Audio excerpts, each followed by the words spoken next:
నీ పొటెన్షియల్ ఎంతుందో తెలియాలి అనంటే ఫస్ట్ నీ లక్ష్యం ఏంటో తెలిసి ఉండాలి.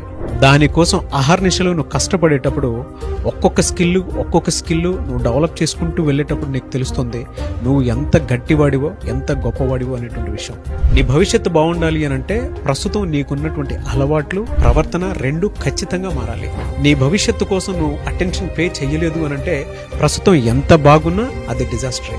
సో భవిష్యత్తు మీద నీకంటూ ఒక కార్యాచరణ కోసం ఏదైనా నీ లక్ష్యం పెట్టుకోవటం అనేది చాలా ముఖ్యం. ప్రస్తుతం నువ్వు లక్ష్యం పెట్టుకోలేదు అనంటే నువ్వు ఎంత బాగున్నా కూడా అది డిజాస్టర్ అనే అర్థం. నీ పొటెన్షియల్ ఎంతుందో తెలియాలి అనంటే ఫస్ట్ నీ లక్ష్యం ఏంటో తెలిసి ఉండాలి. దానికోసం అహర్నిశలు నువ్వు కష్టపడేటప్పుడు ఒక్కొక్క స్కిల్ నువ్వు డెవలప్ చేసుకుంటూ వెళ్ళేటప్పుడు నీకు తెలుస్తుంది నువ్వు ఎంత గట్టివాడివో ఎంత గొప్పవాడివో అనేటువంటి విషయం.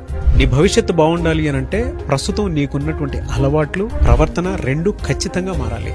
నీ భవిష్యత్తు కోసం నువ్వు అటెన్షన్ పే చేయలేదు అనంటే ప్రస్తుతం ఎంత బాగున్నా అది డిజాస్టరే. సో భవిష్యత్తు మీద నీకంటూ ఒక కార్యాచరణ కోసం ఏదైనా నీ లక్ష్యం పెట్టుకోవటం అనేది చాలా ముఖ్యం. ప్రస్తుతం నువ్వు లక్ష్యం పెట్టుకోలేదు అనంటే నువ్వు ఎంత బాగున్నా కూడా అది డిజాస్టర్ అనే అర్థం.